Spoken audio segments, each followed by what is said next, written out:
Bonjour. Alors voici l'exercice du jour.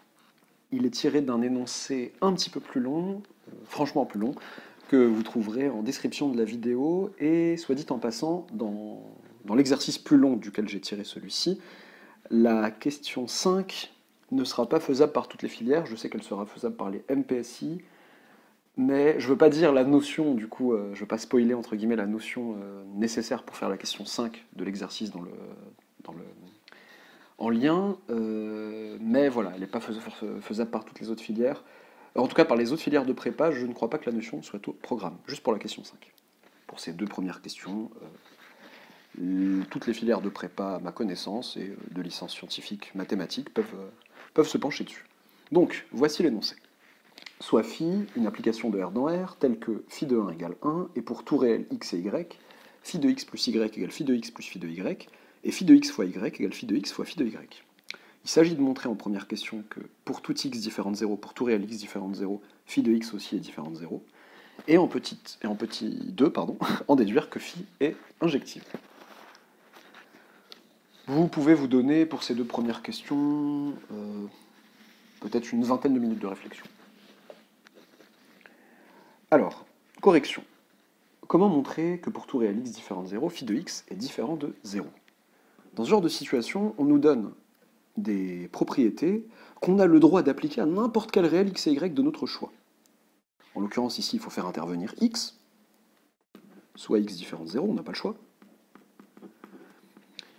Et je peux faire intervenir n'importe quel réel y et utiliser ces relations avec x et y. Quel réel y est-ce que je vais choisir?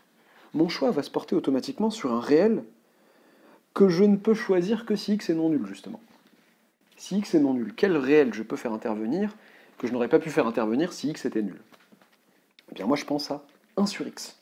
Et oui, si x est non nul, ça me permet de faire intervenir 1 sur x. Et oui, j'avais déjà derrière la tête l'idée d'utiliser ça en fait.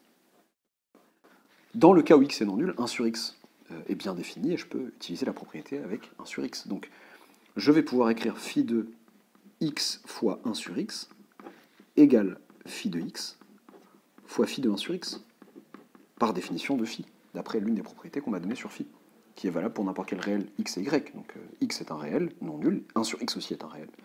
Donc j'ai ça. Phi de x fois phi de 1 sur x. Bah, fort bien, et alors en quoi ça va m'aider pour montrer que phi de x est non nul?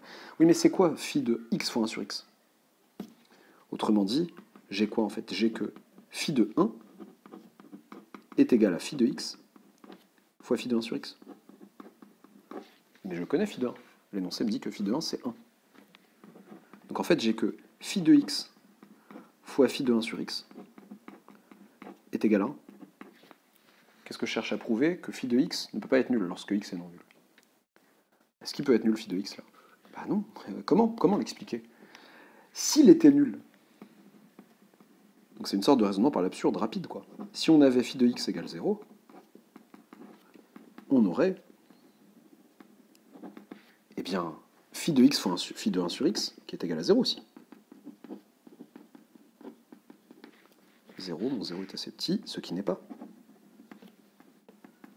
Ce qui n'est pas le cas, puisque mon phi de x fois phi de 1 sur x doit faire 1. Donc, phi de x est différent de 0. On a bien, quel que soit x différent de 0, phi de x aussi est différent de 0. Voilà pour la question 1. On nous demande ensuite d'en déduire que phi est injective. Alors, comment montrer que phi est injective? Là, ça se complique un petit peu. Qu'est-ce qu'on montre de manière classique? Donc en général, on pose x et y de réels, tels que phi de x égale phi de y. Et on espère montrer que ceci n'est possible que si x égale y. On essaye d'arriver à x égale y à partir de maintenant. Phi de x égale phi de y, qu'est-ce que je peux en faire? Bon, je peux dire à la rigueur phi de x moins phi de y égale 0. Bon. Là, qu'est-ce que je vais faire?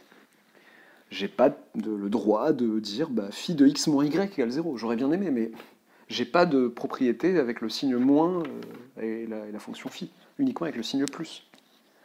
Comment faire pour me retrouver avec une propriété sur le signe moins? Soit il n'y en a pas, je peux me dire effectivement je dois chercher ailleurs, soit je dois me dire bah, j'aimerais bien une propriété sur le signe moins, je sens qu'elle est pas loin, mais il faut que je la prouve. Eh ben, on va essayer de faire intervenir, pour faire intervenir le signe moins, Tout à l'heure, j'ai fait intervenir x et son inverse, pardon, en utilisant la deuxième propriété, mais si j'utilisais un réel et son opposé maintenant, qu'est-ce que ça donnerait? Quel que soit A appartenant à R, j'ai que phi de A plus moins A est égal à phi de A plus phi de moins A. J'ai tout à fait le droit là, c'est une somme. C'est une somme d'un réel et de son opposé.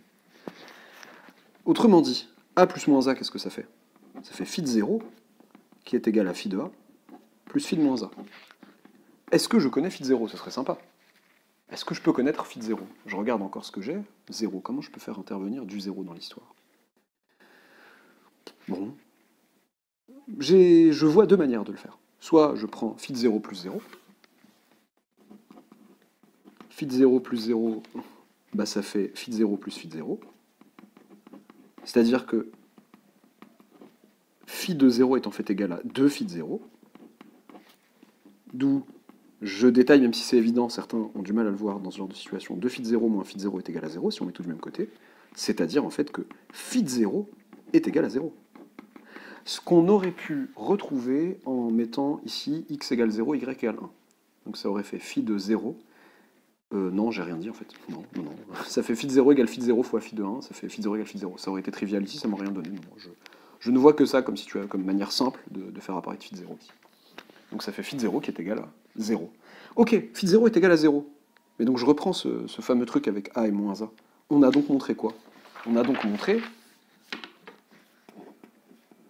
que quel que soit a appartenant à R, phi de a plus phi de moins a est égal à 0. C'est-à-dire que phi de moins a est égal à moins phi de a. Voilà qui est sympathique. Oui, mais nous, il ne faut pas oublier qu'on était avec un x et un y qui vérifiait phi de x égale phi de y. Donc je reprends. On avait phi de x moins phi de y qui était égal à 0. Ok.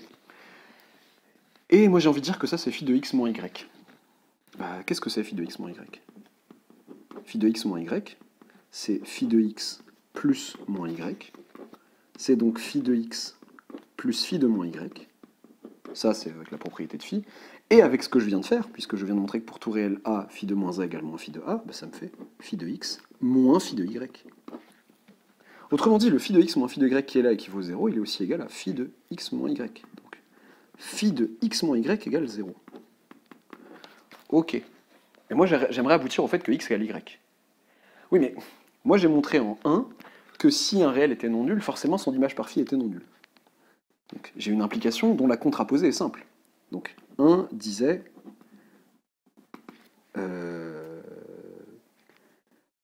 x différent de 0 implique que phi de x différent de 0. La contraposée, qu'est-ce que ça va être? C'est que phi de x égale 0 implique que x égale 0. Et ici, en l'occurrence, par contraposée de 1, par contraposition de 1, on a donc forcément, pour que phi de x moins y fasse 0, il faut que x moins y soit égal à 0, d'où x égale y. On est parti de deux réels x et y qui vérifiaient phi de x égale phi de y, et on a montré que ça impliquait nécessairement x égale y. Phi est bien une application injective. A très bientôt pour un nouvel exercice.